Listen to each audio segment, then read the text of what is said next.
And right now, that man is recovering in the hospital. Firefighters had to rescue him, and we were told he had serious burns on his body. Now, the explosion happened in Sydney this morning on East Court Street. News Center 7's Mike Campbell was the first reporter on scene. Mike, neighbors said they had no warning until they heard and felt the blast. Gabrielle, the explosion happened about 10 a.m. this morning, and investigators say they believe in some way it involved a propane tank. Now, not a huge backyard propane tank, but a good-sized tank that was in a garage. And while they're still looking into exactly how the explosion happened, you can see it blew this attached garage's wall off in front, back, and the side.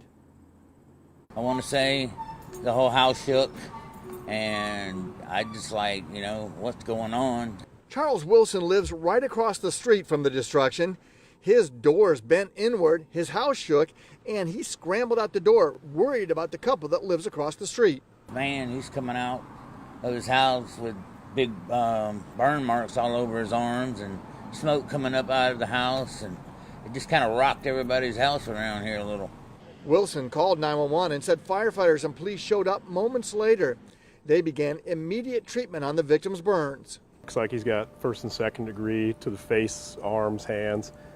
Their estimate was about 40%. Lieutenant Heitman said that they took the victim here to Wilson Hospital, where they immediately put him on a medical helicopter to be flown to Dayton.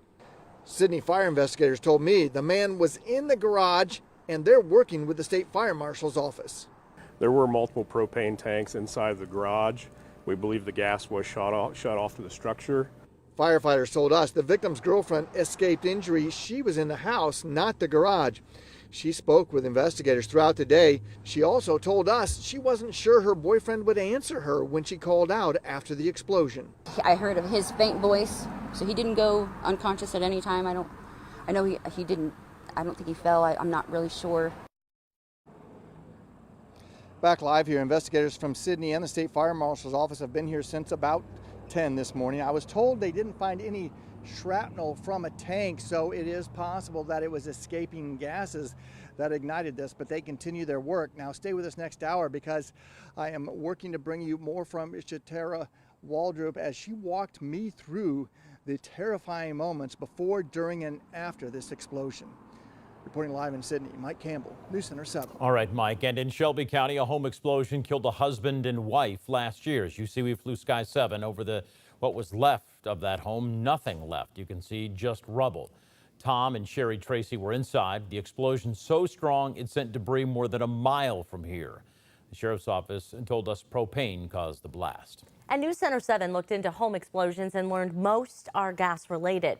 The Pipeline and Hazardous Materials Safety Administration keeps track of this data. It found more than 600 of these kinds of explosions in 2023. Nearly 24 people died, which is the most in nearly 2 decades.